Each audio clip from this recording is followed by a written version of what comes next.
కుటుంబ సమస్యలు. సూర్యుని వెలుగులో పగలు నక్షత్రాలు కనిపించవు.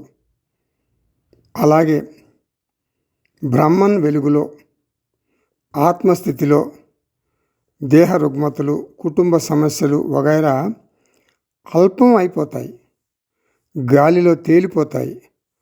అనాత్మ యొక్క వ్యవహారం తీసివేయలేం. అది కర్మ సిద్ధాంతం ప్రకారం జరగాల్సిందే.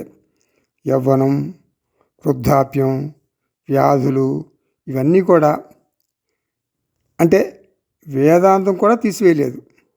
భగవంతుడు కూడా అనాత్మ వ్యవహారాన్ని ఆపలేడు.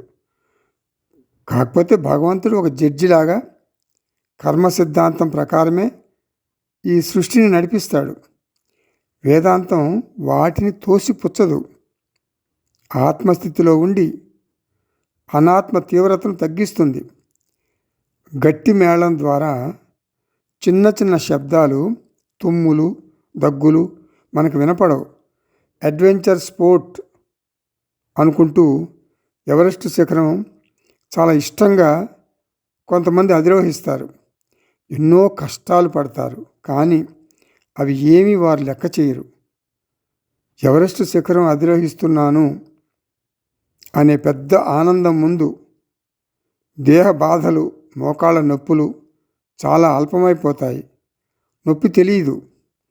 వేదాంత జ్ఞానం ముందు అహంకారం యొక్క సమస్యలు అన్నీ అల్పమైపోతాయి. ఇలా సంసారాన్ని తేలిక చేసుకుని సాక్షి చైతన్యాన్ని ఎక్కువ చేసుకుంటాడు జ్ఞాని.